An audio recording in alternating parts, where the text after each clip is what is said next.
হাজার হাজার টাকার গাছ কিভাবে ফ্রিতেই পেয়ে গেলাম, চলো আজ তোমাদের সেটাই বলি। নমস্কার সকলকে, আশা করি সকলেই ভালো আছো, আমিও খুব ভালো আছি। ন্যাশনাল হাইওয়ের পাশ দিয়ে অনেক বাড়ি যাতায়াত হয়েছে, আর সবসময় চোখ থাকতো রাস্তার দুই পাশে।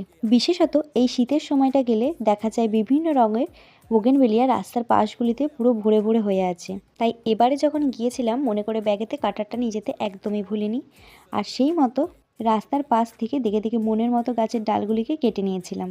ডালগুলিকে কাটার সময় একটু ইতস্তত বোধ হচ্ছিল, কিন্তু তারপর ভাবলাম এই এত গাছের মধ্য থেকে যদি আমি কয়েকটা ডাল নিই হয়তো কারো কিছুই প্রবলেম হবে না। আমার তো ইচ্ছা আছে বোগেনভেলিয়ার আরও বিভিন্ন ভ্যারাইটিকে আমার কালেকশানে অ্যাড করার। তোমরা যদি এই 3টে ভ্যারাইটির নাম জেনে থাকো অবশ্যই আমাকে কমেন্টে জানাবে।